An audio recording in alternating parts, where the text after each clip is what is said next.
Welcome back.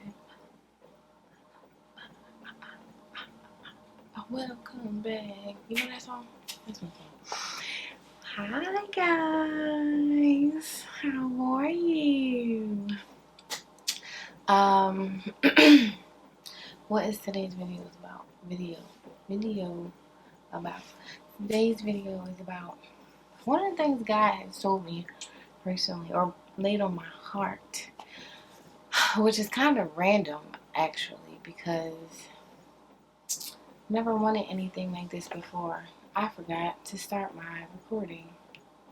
So one thing I'm doing differently this time, gonna press record now. So one thing I'm doing differently this time is that I'm gonna start my podcast back up. Woo! I wish I knew how to do that, like sound effect thing that people do. I'm gonna figure it out. So I am starting my podcast again, and so while I'm recording my YouTube video, I am also going to be recording the sound for my podcast. Woo, woo, woo, woo. So if you're listening on the podcast, welcome. Hello, how are you? Welcome to Lessons and Blessings. If you're listening on YouTube, you're watching on YouTube. Let me just rewind a little bit because I did change the name of my channel. And you might be wondering, why did you do that? I did that because of a couple of things actually. So my name previously on YouTube was Spoil Rotten Brats, which was my company name, or is my company name. But I feel like God is just sending me in a different direction. I started Spoil Rotten Brats because I thought that I was supposed to be doing all this stuff. Like I thought that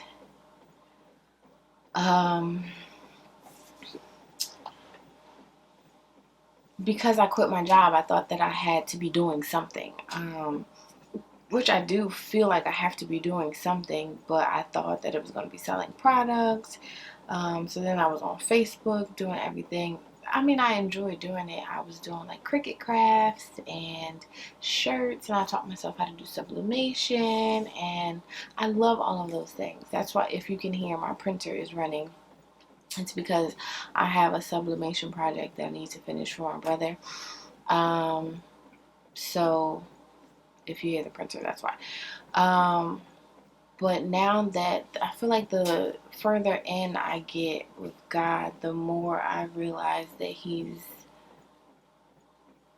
accepting of the fact that I'm not like everybody else, and I have a hard time with that. And I have a hard time with it in the sense that I'm the type of person who likes to try a bunch of different things, and I'll try it, and if I like it, I'll keep doing it. If I don't like it, I'm not going to do it anymore. And I also try a lot of things, and I spend a good amount of money trying these things. And to the outside looking in, it looks like I'm just a quitter because I stopped doing it. But in reality, I just didn't like it, and I don't force myself to do things I don't like.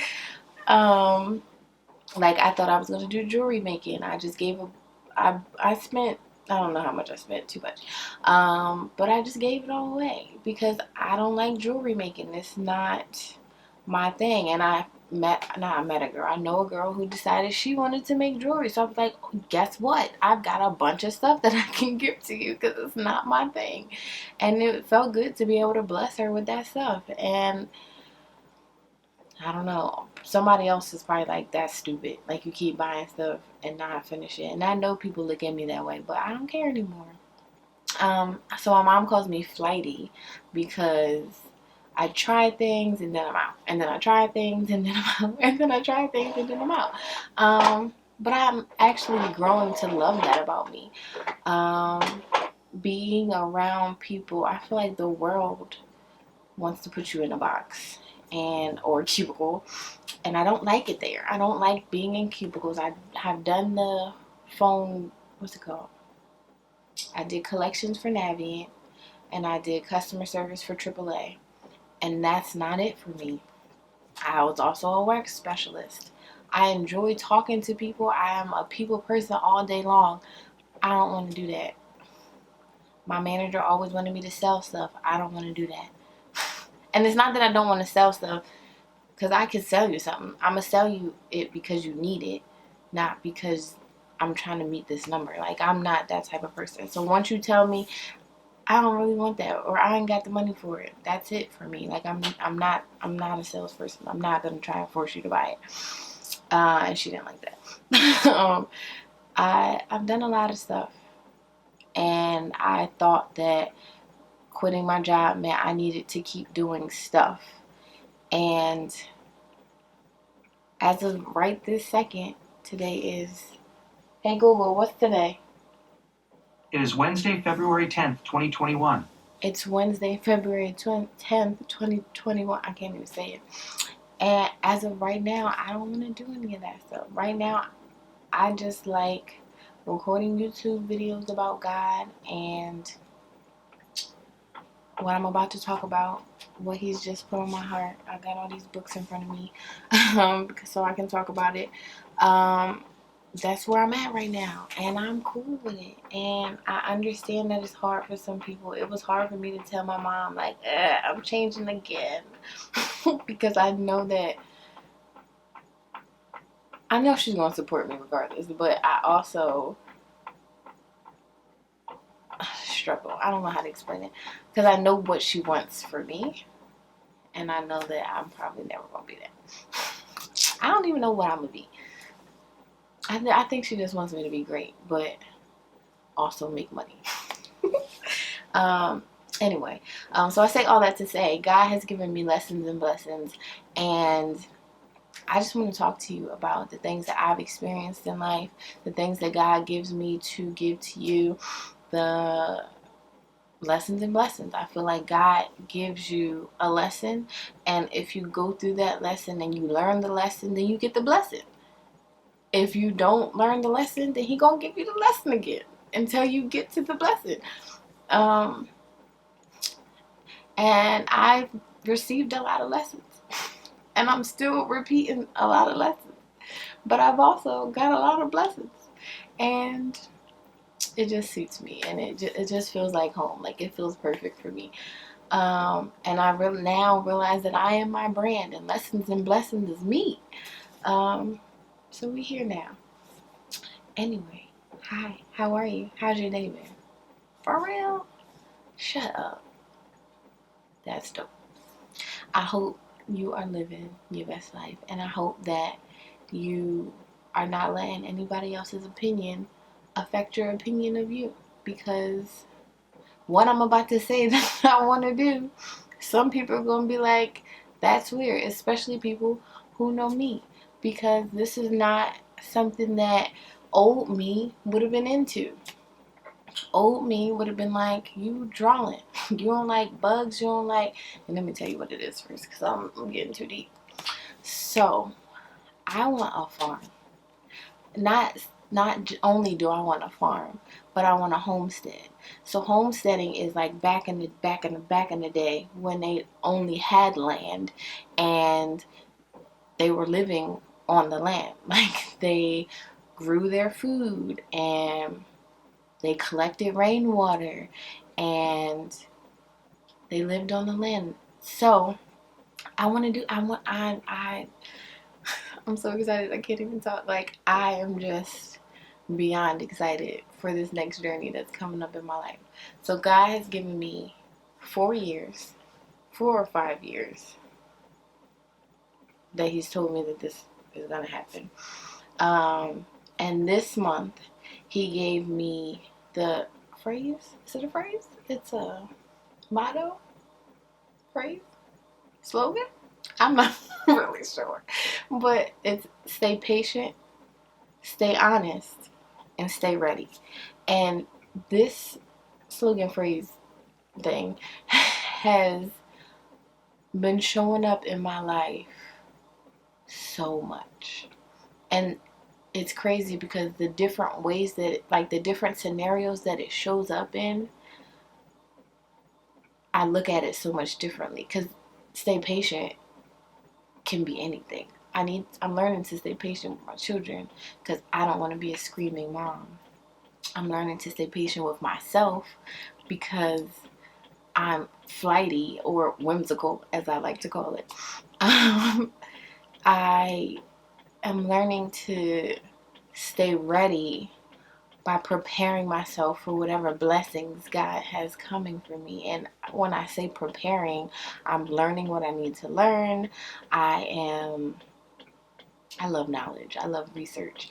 I am studying God's word so that I can make sure that I'm hearing him clearly.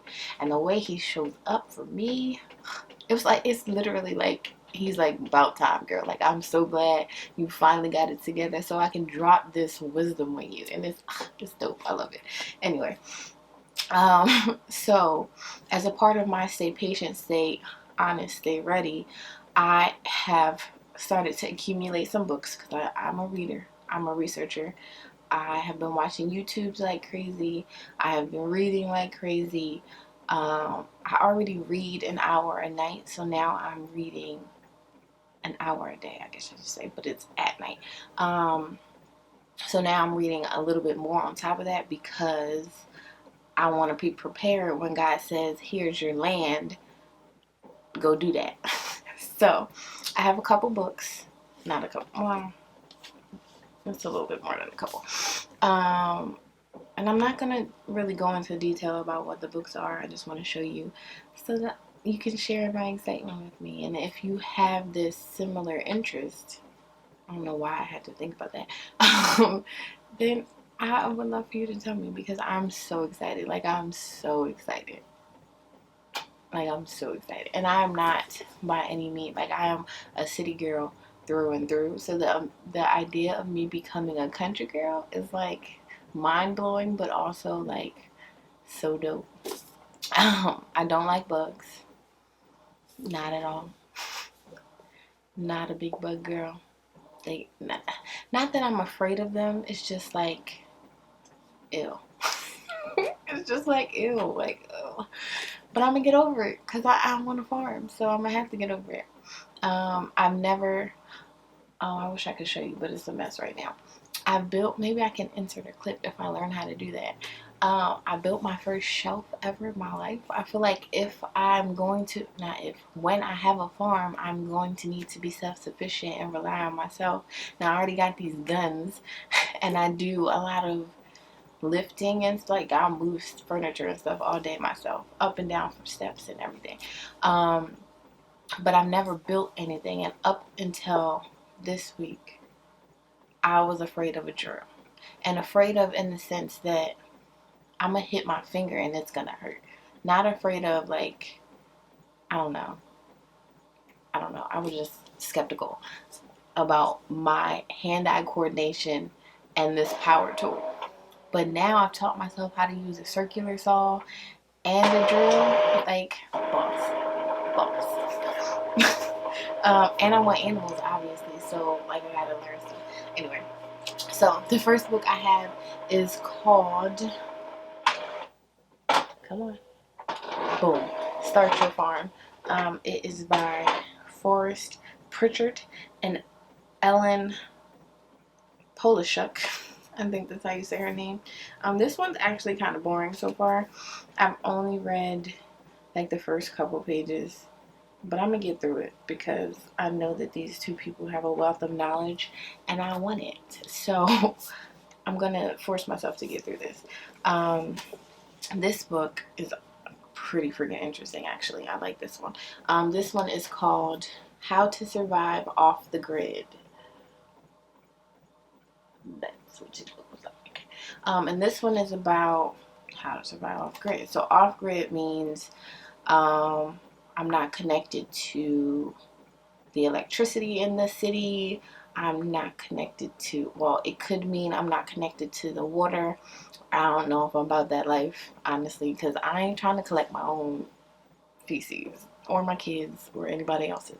So I don't know if I'm trying to be that off grid, but I definitely want to harvest the sun, which means solar power.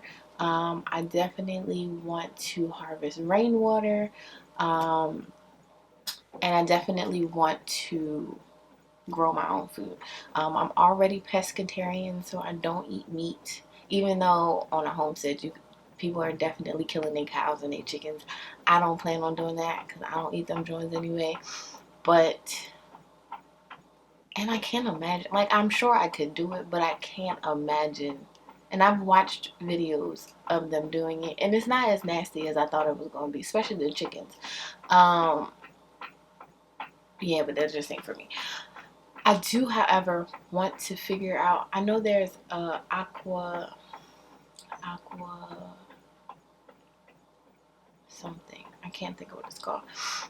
Where you like use fish and your plant supply to like feed each other.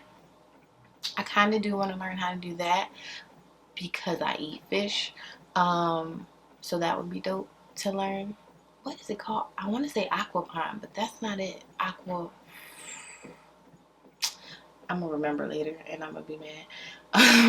But I like this book because there's a lot of pictures. I know that sounds childish. I'm a little childish sometimes, but pictures help to keep your attention, especially when it's somewhat boring information. Like, I wish this book had more pictures. But there's like a picture on every page, and some of them are like really funky pictures. I'm trying to find one because there's a picture of like a zombie in here, and I'm feeling it. I don't know why. I do like zombie movies. But like, look at this. Look at this. Fish and Bugs is the chapter title. That's gonna keep my attention. It just is. So the next book is Beginner's Guide to Homesteading. Oh, I didn't tell you who the last one was by. The last one is by Tim McWelsh. This one is called, I just said what it's called, Backyard Homesteading. And this one is more so about like having the homestead in your backyard if you live in like a city. But it also gives you information about livestock and stuff. So it's kind of interesting. It's got a good amount of pictures. I learned that I'm in zone 7. And the zones are important for your seeding and planting, stuff like that. Because it depends on how cold it gets outside or how warm it gets about your germination. I'm trying to use the words that I've learned. I also got Raised Bed Gardening Bundle. So it has a beginner's and an experienced gardener's guide in it. I want to learn the difference between in-ground planting and raised bed planting. I haven't read this book. I haven't even started this book yet. I don't really know why it's important to be. Oh, yes, I do. So raised beds are good for drainage. I remember that because the water comes out, right? I think. Composting. So composting is, I feel like we all learned about, I won't say all. I learned about this in like 3rd, 4th, 5th grade. But it was just like, we made a little compost. What happened to that? I don't even know what happened to the compost after we made it. But we made a compost and then somebody took it, I guess. But I know composting is good for gardening. So I got that. Did you know you could compost your feces? I don't know if I'm with it. I don't know about that, but like, it's an option. And then the last book is, these books are hurting my leg. I didn't tell you who compost. So Peter Shepard was the Raised Bed Bundle book guy, And then the composting book is by Janet Wilson. I got all of these books on Amazon. The last book is the Fruit Gardener's Bible. I'm going to be getting the Vegetable Gardener's Bible too. But do I like fruit more than vegetables? I feel like people talk about vegetable gardening more, and that's definitely going to be touched on in the other books that I got. So I think that's why I got the fruit book instead, because I want to make sure that I know how to plant fruit. I definitely want some trees, and blueberries are on a tree. I did not know that. Sorry, so easily distracted. So yeah, that is by Lewis Hill and Leonard Perry. So yeah, I'm super excited for this new journey that God is about to take me on. I've realized that I cannot that he can take me beyond the limits that I've placed on myself. And every once in a while I've realized that I've placed the limit on myself that I didn't even really know that I placed on myself. Like the idea of having a clothing line. I was like, you can't have a clothing line, but like I could if I really wanted to have a clothing line. Like I can do anything I want to do if I put my mind to it and my prayers to it. So that was a random tidbit that I guess I thought so I said that because I never would have pictured me on a farm ever, like ever. So the fact that I want a farm now, and I'm like legit excited about a farm now, and I'm watching a ton of homesteading videos on YouTube, and I'm following homesteaders on Instagram, is just mind-blowing to me. And it's just so dope to see all the things that I didn't even realize I could want to be. I'm about to be a farmer, y'all. I just think that's so funny. Anyway, I'm gonna start planting now, because things like fruit trees and why do you always choose to start eating when I'm recording a video, Jasper? Fruit trees and what was the other thing I was gonna say? I can't remember what I was gonna say. I got distracted by the cat. Anyway, fruits in general I know take a little bit longer to grow and be harvested, so I want to start that now so that I can start preparing myself for when God tells me, here's your land. And every once in a while, like maybe once a week, I'll go on to, what's it called?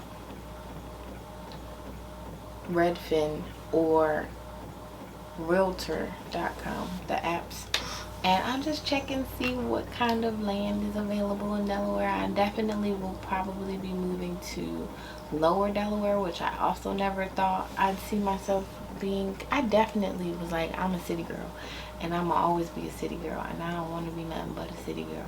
But now I'm done with the city.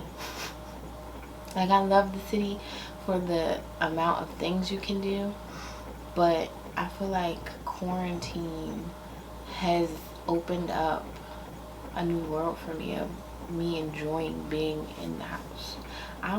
Y'all going places? I don't want to go nowhere. I'm chilling in the house. I'm gonna find something to do in the house. I'm gonna spend time with my kids in the house. I don't want to go anywhere. It's nothing for me out there right now. And then when I do, I guess I could drive up here. It's only like, so the land so I fall in love with some land today. So I fall in love with 3 places specifically. One I really thought was going to be my house, and then I feel like God told me that ain't your house. And then the second one I just found today, and it is 10 acres, and it is not that expensive, and I want it. I want trees. even though trees bring bugs and other animals, and I'm not crazy about animals. Like, I love animals, but I don't love all animals. I don't like geese. I have a funny geese story. I don't know how long this is, but I gotta tell this geese story. So this is back in my, oh look, and I brought up AAA too, so it'll kind of tie that in. So this is back in my AAA days.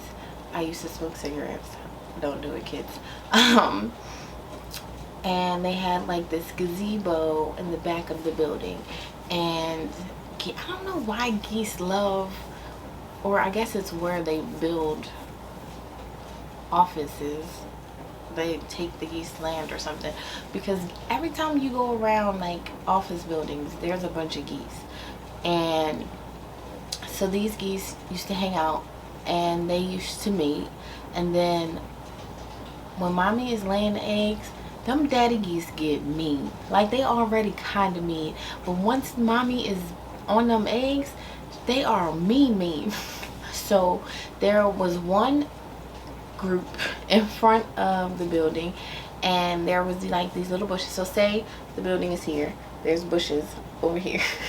And he used to walk back and forth patrolling so nobody would go near mommy. Now I respect that, but don't mess with me.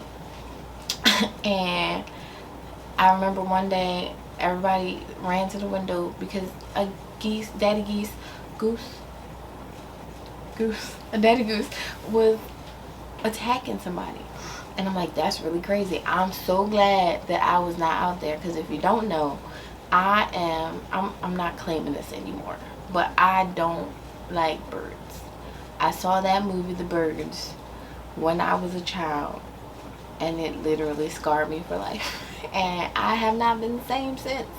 I ain't been the same since. Please comment if you are also scarred from that movie. And then I found out those was real birds, and it really just took me. And I'm trying to get over it. I went with my kids the other day and I fed the geese. I was so proud of myself. I'm getting off topic. So this one day we go out to the gazebo to smoke a cigarette, me and two other girls who were in my little training group, and there was a bunch of geese out there, like more than usual. And I had already told them, listen, I'm afraid of birds, so if one of these birds come at me, I'ma freak out and I'ma run. And that's just that. Like, I high heels on, I will run. And so as we're walking to this gazebo, there's this goose walking back and forth, and we made eye contact, and I was like, this ain't gonna be good. Oh, this ain't gonna be good. Like, he's looking at me too hard. He ignored everybody else, but he's looking dead in my eyes. He can smell my fear from all the way over there, and I'm like, this ain't good. And that just sat in my soul, and I knew that he knew that I knew that he was about to be on some dumb stuff. So we in this gazebo, and I got my eyes on this geese, but I'm trying not to give him like direct eye contact, because I'm like, I don't want you to think that I'm a threat, but I also don't want you to threaten me. So I'm watching him, and then next thing you know, I'm watching him like out of the corner of my eye. So I'm like, I see you, see me, see you. Stay over there. So next thing I know, he just makes this big squawk, and he starts flying at us. But his wingspan was so wide that he couldn't fly in. Thank God. Oh my God, thank God. I probably would have peed on myself if he would have been able to fly in, because oh Lord have mercy, I would have had a heart attack. He couldn't fly in, but he surely did fly on top of that daggone gazebo. And so the building where I'm the gazebo, this is the building. So the building is glass, and I can see him seeing me through the glass. He's still watching me, and I am freaking out. I'm like, what do you do in this situation? Everybody's keying. Amber, you so scared. He not gonna do nothing.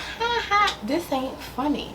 I am afraid for my life here, and you want to be keying. This is not funny. I took my shoes off. I'm like, I cannot walk out. Like he's going to attack me. I can feel it in my. Let me just redo that. Hello again. My camera cut off. I apologize. So as I was saying, I'm telling these girls while they keep keying, I can't step off of this gazebo because he is going to attack me. And they're like, no, he's not. He's not thinking about you. So why he just fly on the gazebo? Because he was thinking about me. So the first girl goes. They're like, oh no, first. They're like, oh no, we'll go first and you'll be fine. Mind you, I already took my shoes off because I'm not playing. Like, I can run in heels, but I didn't want to chance it. Like, I wanted to be able to full speed run. So the first girl goes, no problem. She's walking. I'm like, all right, you go now, so that it's a nice distance between us, but it ain't too much distance between us in case he try to come for me. Cause I don't come for me if I ain't sent for you, and he was already coming for me. So the second girl goes, no problem. I promise you, as soon as my big toe touched that ground, he said, squawk! And I took off. And this, you know, if you've ever worked in a call center, you have to have a badge to buzz yourself through the door. But the buzz was like 5 feet away from the door. So I was like, first of all, I pushed both of them girls out the way because you're in my path. I need to get away. I am running for my life here. Pull out my badge. You know, you got the keychain thingamajiggy that retracts. So I zipped that out, hit the joint thing, the badge reader thing, and I run inside. I don't know what he did after I took off running. I just know that I was in the safety of the AAA building, because you're not about to attack me. And then I'd be the next one. Y'all run to the window talking about, oh my gosh, the goose is attacking the girl. No, ma'am. No, ma'am. They gave me PTSD. I could see that whole thing as I was telling the story. Oh, that is funny. Well, y'all, I think I'm done. I think we're done for this episode. I love you. Stay safe. Remember to dream. Don't get nobody's cooties, because you know everybody got cooties right now. How y'all feel about that vaccine? I would like to know. I would really like to know. Has anybody grown an arm yet? I haven't even had the regular flu vaccine in about 10 years. I couldn't even tell you how many years it's been, but it's been a lot. I'm not, no, I am going to say my piece. I feel like they don't know enough about COVID to want to give me a vaccine. Like, the way that it's affecting everybody differently, how can you have a cure is the only, my question. I don't have an understanding of that, and I need an understanding of that. If you don't understand how people are asymptomatic, and then I give it to Susie, and Susie ain't asymptomatic, how can you give us the same vaccine and it work? That's just, I just need understanding. If you ever want me to try and get it, because I don't know. All right, y'all, I'm out.